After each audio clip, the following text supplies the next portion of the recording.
নারীর প্রত্যেকটি সাজসজ্জার দিকে খেয়াল রাখতে হবে যে এটি যেন পুরুষের সাথে তাসাব্য না হয়, পুরুষের মতো না হয়। পুরুষও প্যান্ট পরে ঘুরে, নারীও প্যান্ট পরে ঘুরে। পুরুষও শার্ট পরে ঘুরে, নারীও শার্ট পরে ঘুরে। পুরুষও চুল ছোট ছোট করে কাটে, নারীও চুল ছোট ছোট করে কাটে। পুরুষ যেভাবে চলাফেরা করে, পুরুষ টাকনুর উপরে পোশাক প্যান্ট পরিধান করে, নারীও টাকনুর উপরে পায়জামা প্যান্ট পরে হাঁটাহাঁটি করে। এটা নারীর জন্য ইসলামে হারাম। অর্থাৎ কোনো অবস্থায় পুরুষের সৌন্দর্যের সাথে, রূপচর্চার সাথে, সাজসজ্জার সাথে সাদৃশ্যপূর্ণ হওয়া যাবে না। এই নীতিমালার দিকে খেয়াল রাখতে হবে। 3 নম্বর, আল্লাহ তাতাশাব্বাহা বিল কাফেরাত, কোনো কাফের মহিলাদের অনুকরণ করা যাবে না, কাফের মহিলাদের সাদৃশ্য হওয়া যাবে না। অমুসলিম মহিলারা যেই জাতীয় পোশাক পরিধান করে বা যেই পোশাককে তারা পছন্দ করে, এই রকম পোশাক একজন মুসলিম নারী তাদের সাথে সাদৃশ্য রাখা যাবে না।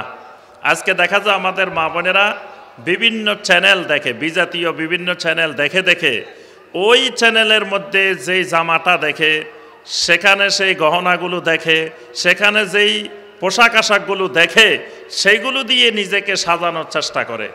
এই জন্য সেখানে যদি আপনার কোনো গরুর জামা দেখে, ছাগলের জামা দেখে, পাখির জামা দেখে, এইরকম জামা দেখলে আমাদের মা বোনেরাও এইগুলো কেনার জন্য পাগল হয়ে যায়। আর বাজারে এগুলোর চাহিদার সাথে সাথে দেখবেন পাখির জামা পাওয়া যায়, গরুর জামা পাওয়া যায়, ছাগলের জামা পাওয়া যায়, বিভিন্ন প্রাণীর জামা বাজারে মার্কেটে চলে আসে। এমনকি সেগুলো পাওয়ার জন্য অনেক মায়েরা, অনেক মেয়েরা আত্মহত্যা পর্যন্ত করেছে। বাংলাদেশের ইতিহাসে এইরকম ঘটনাও ঘটেছে। এই বিজাতীয় সংস্কৃতিতে প্রভাবিত হয়ে অমুসলিমদের পোশাকের সাদৃশ্য পোশাক কোনো মুসলিম নারী গ্রহণ করতে পারবে না। 4 নম্বরে যেটি খেয়াল রাখতে হবে সেটি হলো আল্লাহ তাতাযায়্যানা বিমা ফিহি দরার, যেই জিনিসের মধ্যে ক্ষতিকর কোনো জিনিস আছে, এইরকম ক্ষতিকর জিনিস দিয়ে কোনো সাজসজ্জা গ্রহণ করা যাবে না। কারণ নবী সাল্লাল্লাহু আলাইহি ওয়াসাল্লাম বলেছেন, লা দরারা ওয়ালা এদরারা, কোনো ইসলাম এমন এক জীবন ব্যবস্থার নাম যেখানে কারো ক্ষতিও করা যাবে না, নিজেও ক্ষতিগ্রস্ত হওয়া যাবে না। তাহলে যেই সাজসজ্জা গ্রহণ করলে ক্ষতিকর প্রভাব আছে, যেটার মধ্যে ক্ষতিকর জিনিস মিশ্রিত আছে, এইরকম সাজসজ্জা গ্রহণ করা কোনো মুসলিম নারীর জন্য বৈধ নয়।